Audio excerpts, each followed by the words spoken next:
Hey, Kaz, how you doing? Can you hear okay? Is the video all right and the sound and everything? We'll be going to the watch time show next week, I take it.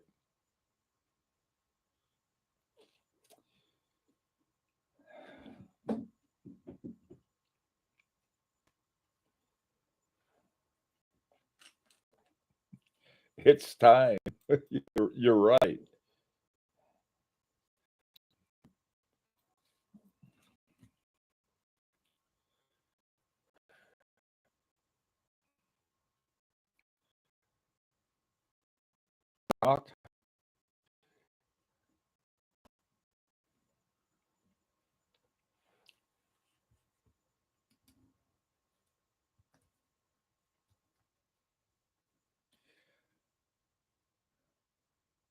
Sound is blocking out.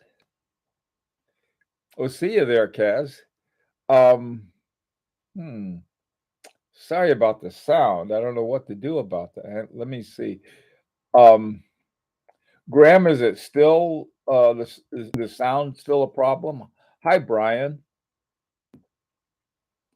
It seems okay now. Yeah, probably maybe we're just warming up. Hey, Javi.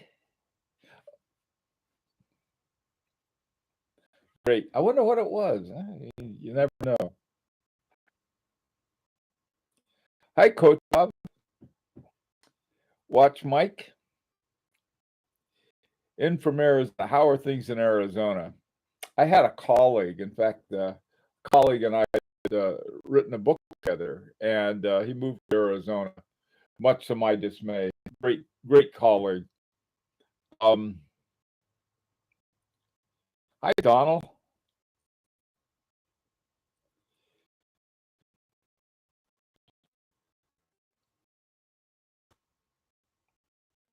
Anyway,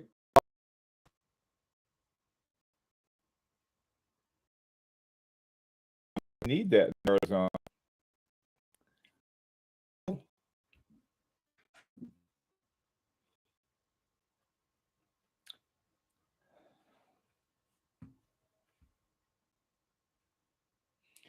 Well, anyway, it's good to see everybody. What I wanted to do this afternoon, this morning, we talked about um, sort of different ways, the enjoyment of inexpensive watch collections, and I hear your response before I see the chat. Well, I don't know if it'll be mixed up or not. Uh, what I want to talk about was that, hey Tim, um, how what we get out of inexpensive watches, and let me start off with a couple examples. Now, by inexpensive, I'm not talking about under $500. I'm talking about maybe under 5,000, perhaps less than that. And I'm also talking about watches that are not necessarily new. I'm not talking about vintage in a vintage sense. Let me give you an example. This is one of the oldest watches I have in terms of this was originally developed in 1989, and but it was made throughout the 90s. It's a Longines, and it was a special watch that they had. And I had mentioned I had a sort of an unboxing of this at another time, but it turns out to have this incredible complication in it and a lot of very interesting horology that that I found fascinating, and I have no idea how they did it. An ETA, which doesn't mean anything other than they did a lot more than I think ETA was able to design. The time and so forth. This watch was under 2,000 when I got it recently. And so, and it was like, it was a 100th anniversary watch for Longines. And the reason I mention that is that sometimes a, a relatively inexpensive watch will have some special one that they make for some kind of celebration, an anniversary watch of some sort or another. Some of these can be very expensive, but other ones, like this one, can be great buys and they're not crazy expensive. Another one, and this has to do with something I don't think about as much probably as I should. And this is my $200 regulator. The thing about this, though, is that it has a special movement designed especially for regulators. In order to have a regulator, you need three different gearings at the top, the middle, and the bottom. Or you can have different ones, and so that in and of itself, I think, is an interesting horological thing. I mean, it's not like a fusil and chain or a repertoire egalite, but it's something. And um, this guy, I this one was not very expensive, mainly because it's. I mean, who'd get a watch with a name like Dandy? Um, it sounds like it's a watch for fops or for sissies or something like that, but it's really a great watch. Chaumet, great known for something other than horology, namely, they were Napoleon's jewelers and some things like that. And I really have a fantastic case. But this one happened to have an Agenor, uh, I guess you'd call it module on it, with two Agonese gears in it to give this movement here, this wonderfully slow movement. Now, as far as an easy watch to live with, it's very hard to set. It's very hard to wind, and when you do set it, you turn the crown up here clockwise, and the hands move counterclockwise, and and then when the hands are over in this dark area, you can't see them at all. But it has the movement of this, what amounts to like a sort of a Paris Ferris wheel, is this smooth movement that they got from having these two Agonese gears in it. So I mean, the point, you don't have to buy a 50,000 watch to have some really interesting stuff going on. And what I wanted to talk about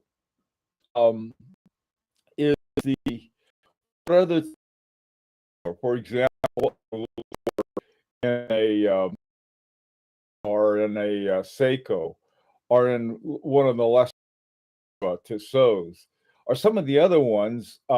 Another one that I was thinking of is it's a German watch. Glashütte Mühle. I probably said it wrong, but they have something they talk about. It's called the woodpecker regulator, and it's a type of swan neck regulator that they have in their watches, and they're very proud of it, and they have a patent on it and everything. But it's the thing. I think usually if we have a cheap watch, we don't look at the horology, unless you're a cheapskate like me, and you want to, and you want to tick off the regulator thing in your collection, and you figure, well, I'm not going to spend a lot of money on it. But then the more you find out about it, the more interesting it becomes. So okay, so I'm going to pass this on to you guys. What are some interesting things? What would be the first thing to look for if you're looking for interesting horology in an inexpensive watch? Oh, sorry about the sound. Doggone it. Buffering. Okay. Oh boy, sorry about the buffering. Um, I'm not sure why that happens. We had earlier today. There was one of these very short power outages. Maybe something happened then. I don't know what it was. Yeah, if it comes and goes. Sorry about that. Okay, it's okay now. All right. Um, the beauty of a watch. Yeah, that's having a pretty watch is one thing. We're talking about what is the kind of horology, what's interesting about mechanical horology in an inexpensive watch, and what are some examples of it. I did the best I could. These are the ones. These are all, I think, inexpensive watches with really interesting horology. Another company is Maurice Lacroix. Maurice Lacroix, especially on the used market, you can get very good buys on that. But they've done a lot of very interesting things with the dials. There are retrograde movements and a lot of things like that.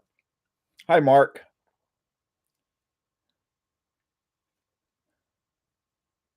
Oh, good. I'm glad. Glad it's okay now. Doggone it!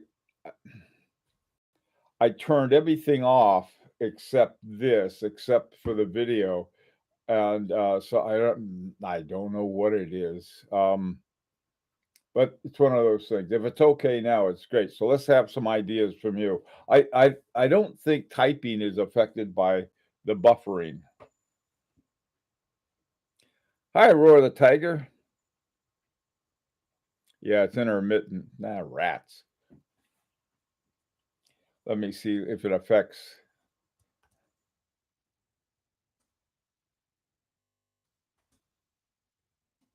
I'm gonna see if it affects typing. Nah, it's fine. It hasn't affected my spelling as far as I can tell either. So anyway, so what are some okay, what are some things you can think of like if you're going to get I don't know, you have somebody who wants to get in the watch collection, you have a little money that you can spend on them, what would be the thing that you would say, well, this ought to have interesting horology and I can't spend more than X amount.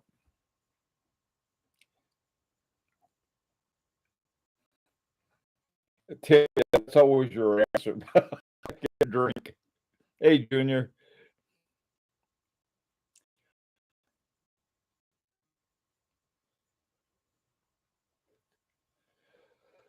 Okay. Hey, Paul. How you doing? Anybody come up with anything? No, there are interesting things you can do with the dial and the layout. Where would what type of layout would be sort of a special thing that you would find in an inexpensive watch? Philippe Constant monolithic. Frederick Constant, yeah. Um, would be, I guess, in one context, it would be inexpensive. Uh, in more of we're talking about below 5,000. I guess that'd be there too. I'm only interested in time only, so I'm pretty dull. Well, Nigel, there are lots of interesting things with time only. For example, dual barrels and parallel. But I don't think you find those in inexpensive watches. In fact, you might even say that dual barrels in any configuration and serial as well to give you a longer time of winding would be an interesting one that I don't see. Um, all right, Nigel, here's one too. Something that would smooth out the movement of the second hand, like a certain kind of gearing, special gearing. Okay, enough of that. Um, what about chronographs?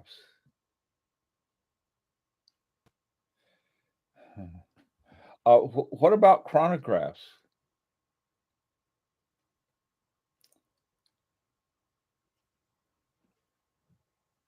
Yeah, on a chronograph, to me, a chronograph has really interesting horology. Um,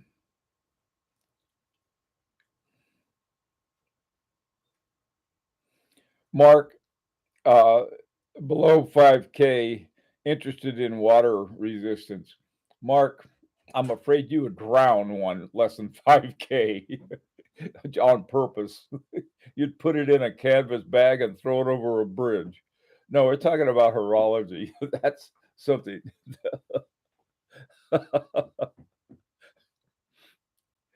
um, Tag chrono. Yes. I I think there's some chronometer chronographs. I think of a a really interesting possibility.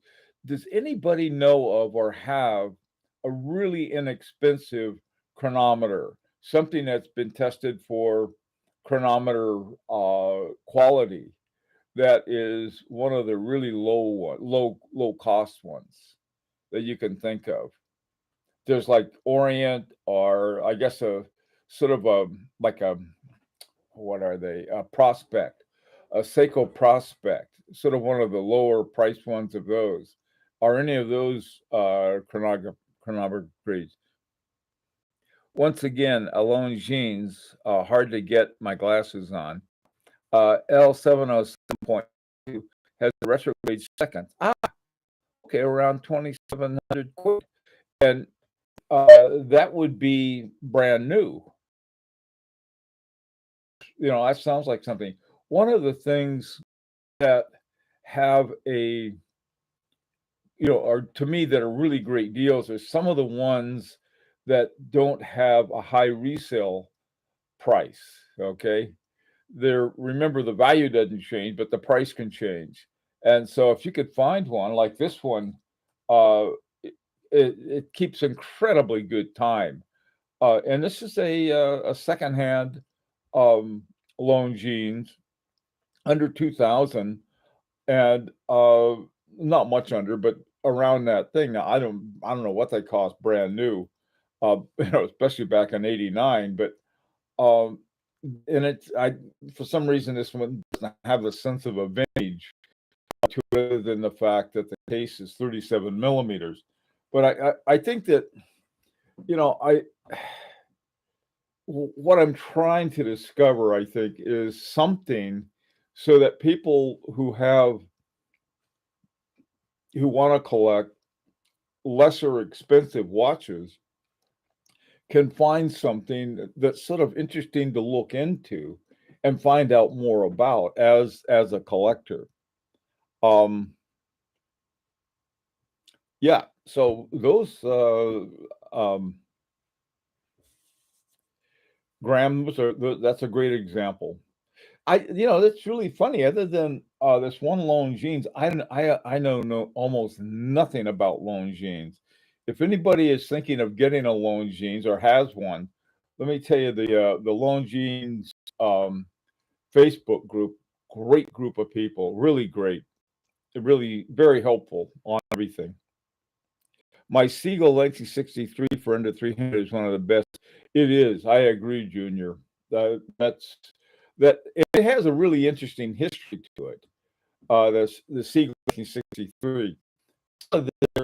Some like the say from the same year has a wonderful history in terms of all these first that it was the first watch to have. Um, okay, so it's a column wheel. It was from a Venice. Yes, that's a great example. This is to me, um, to find something. This is why I like these 736s. Every one of them that I have in my collection is different. Some little thing. They all have this Jacquet 736 movement, but each one is different. This one has a subdial at 6, which is pretty common, but then it has a power reserve indicator up here at 1 o'clock. Okay, and this one has got a 24-hour GMT time. And so, but again, here you have exactly the same movement, but they've done something with that movement. And this one is, again, same movement. It's got they include a moon phase and a power reserve indicator on it. I got to tell you though, the they have a little pusher here too for changing for setting the moon phase. Unfortunately, the moon phase doesn't seem to be working. So, but anyway, the point is that there's ways that you can find I mean, really interesting kind of stuff.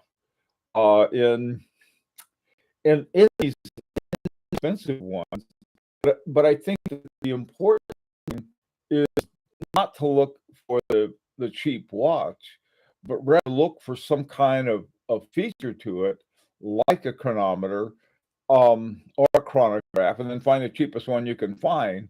And then that was exactly how I found this equation of time. I looked for the least expensive one and one I could afford, because let's face it, equation of time is one of those things that they're sort of fun for a while, but it's like a moon phase, you know. Um, but they're a little more than that in a sense, especially with sunrise and sunset, the tilt of the Earth, as well. So there's a lot of stuff you can have a lot of fun with. Usually, if you look at the other equations of time, about the only one around that's not crazy expensive is the Martin Baum, called Boreas something or other. But so those are some other things that are fairly economical. What do you got here? Christopher Ward also had a jumping hour watch that they discontinued. I bought one, and my daughter liked it so much, I bought her one too. Graham, you've got a couple very cool watches. That's one thing. That's another great example is jumping hours.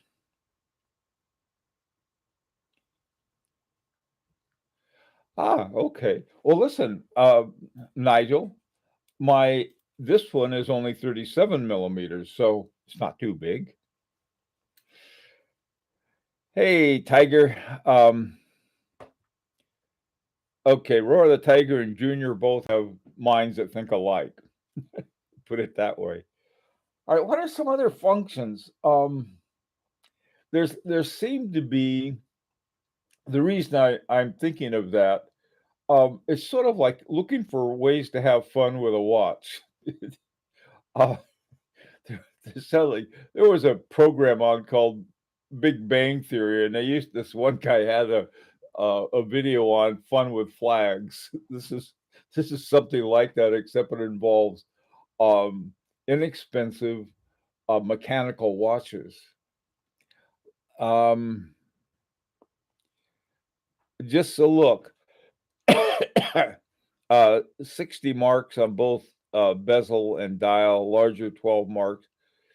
Yeah, that's a good point. Some of these things, if you look at sort of the minutia, you can find some very interesting things too. Um, on my on my collection of Jacques 736s, they all use this shaped rectangular movement, but they have all different kinds of dials with them. And then, as I mentioned, they also have different functions attached to those. So finding those things is also an interesting thing on that. I prefer day of the week and date on two of the circles. Okay. Hi, Warbo MS. Um, and O'Dane Iron Cream 35 millimeters is what I'm uh, gunning to my for a full dress watch. The enamel dial is amazing. Yeah, this is, I this is the only enamel dial. I don't have enamel dials. I don't have anything one. But what was still okay still? Anyway, yeah, but Anordain is basically, didn't they start off as primarily an enamel dial maker? Now they have their own watches. Peeping time. Peeping time. Okay. Hi, Javier.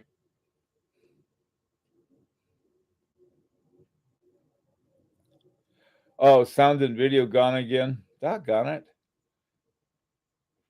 Oh no. What time is it? Ah, that's weird. I heard that pop.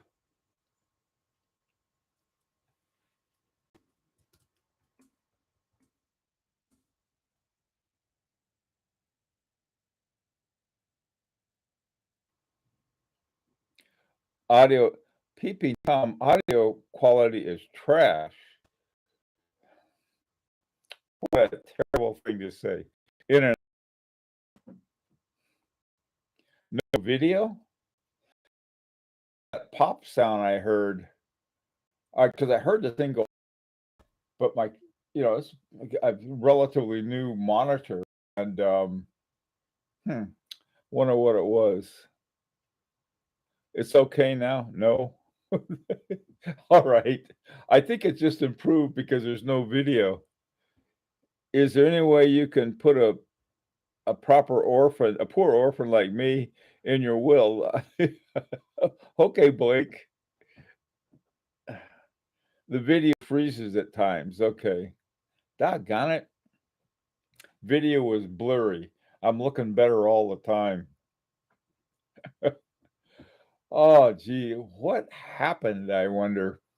Earlier today we heard a pop, and I think one of the transformers blew, but that shouldn't have fixed. That shouldn't have hurt the Wi-Fi. So on that, I see or hear nothing. Oh, I'm sorry about that, Graham. It's okay now, Mark. I wonder if just got the JLC Master Calendar Moon Phase on our bracelet. Boy, that's a nice watch. That's a very nice watch. Ah, great Master, nice little came back. Audio is garbage. Okay, yeah, we get that. We heard that, Tom. It was sort of match your comments. Okay, but if you don't hear or see anything a while, leave the room and come back. Okay, probably your earlier service interruption that could have happened, but that was like several hours ago. I wanted the blue dial, but they didn't want to give me a deal on that. Okay, did you? Blake, what color dial did you get?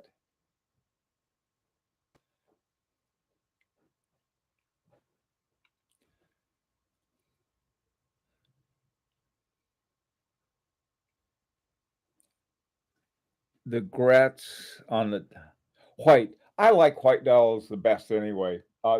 For one reason, I can see them clearly. Um, some of my favorite watches have black dials, but I have just sometimes they don't have the contrast that I like. My Harboring 2 is black, and some of the other ones I've had. This one, this one right here, is a black dial. But boy, I tell you, it's hard to read why they have a silver numbers with a black dial, and it's not always black. It's sort of depending on the light. It's either gray or black. But I do like white dials, just for sight. The black dials are always more elegant and more formal and really nice. So let me see this. See, this one doesn't have a black dial. It's got like a silver dial, but it's got all of this black around it, so I can use it as very formal. Blue dials. Some of them, yeah. I have one, my Kalpa. I have a sort of a baby blue dial, and it's very clear. But a darker blue, I guess it would go toward navy blue. It might be hard to see. Quick subject change. I experienced a powder outage about 9:45 this morning. I'm in north central Mass.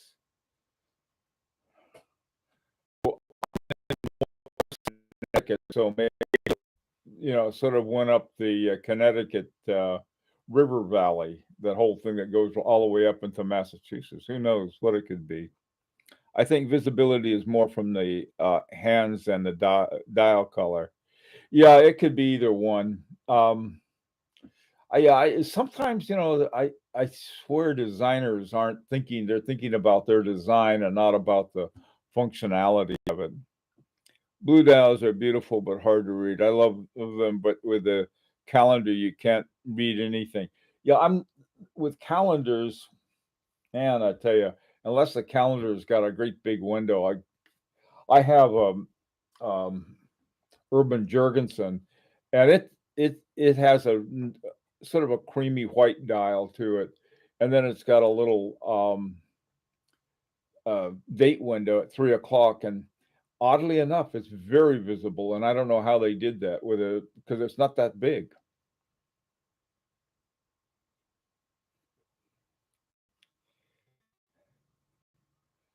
Archibald is touring the Americas. Will you be meeting him? Why? I I don't know. I think maybe if he goes to the Watch Time show next week, that would be a good time to see Archie. I don't know though. I tell you the guy that Tim Mosso was there last year. And you get a he and I were both so busy talking to other people, I didn't get a chance to see him. This year, I hope to have a very special watch for guys who are in the Lorite group. That I really am hoping for.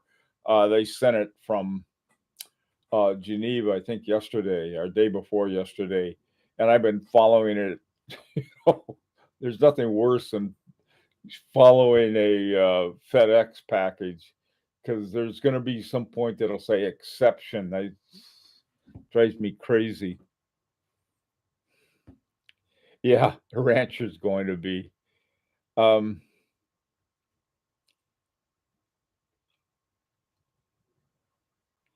yeah, there are a lot of different ways. I don't know if they've. It, you would think that like psychologists like to do a lot of experiments with different colors and stuff. When I was in graduate school, one of the gigs I had, they asked us to come. There was some advertising company, and they had a research boat of all things. So we went down to the boat, and I think they gave us $5 or something like that to do this testing. And then they did something very interesting. They said, "Well, we have one more that's not included on the thing that we invited you guys down here for. It's beer testing. If anybody wants to do it, it's available." Well, hell yes. I was in graduate school, so we all went down and tasted beer. Um, I'm not sure if I meet Archie. It was across the street. I don't know. Oh, from what I understand, he's really a nice guy. I mean, I, I think he puts on a show. From a sweet guy, but I don't know. I don't know what I talk about with Archie. But we'll see. Maybe I run into him. That'd be fun. Um, there's it seems that he's been in so many fights with different people. They try to do something together and end up unhappy, and so I just I try to avoid all of that. Um, let's see. There's a guy that he does the watches show. He has a Swiss French accent. Great guy, crazy glasses. And his I saw him too at the Watch Time show. Some of these guys I'd like to meet, but some of them are working it or doing one thing or the other, and so you can't go busting up to something. And maybe he's different in person. Maybe so. I people tell me in person I'm just as boring as I am on video. So Pontiff needs to come to Texas.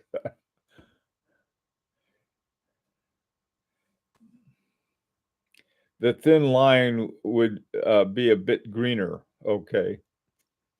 All right, guys. My usual person who tell me that I ran out of time is absent. The rancher couldn't make it today. Um, yeah, yeah, peeping time. That's sort of a cool name. Uh, maybe you should wear a hat. I don't. What all my hat does is cover up all the bald on top. So anyway, well, listen. If you can think of some stuff about interesting things you can do and find out about of low price horology, you can put it on later on. You can add it to the comment section. thanks everybody for putting up with the buffering problems and everything else. And take care.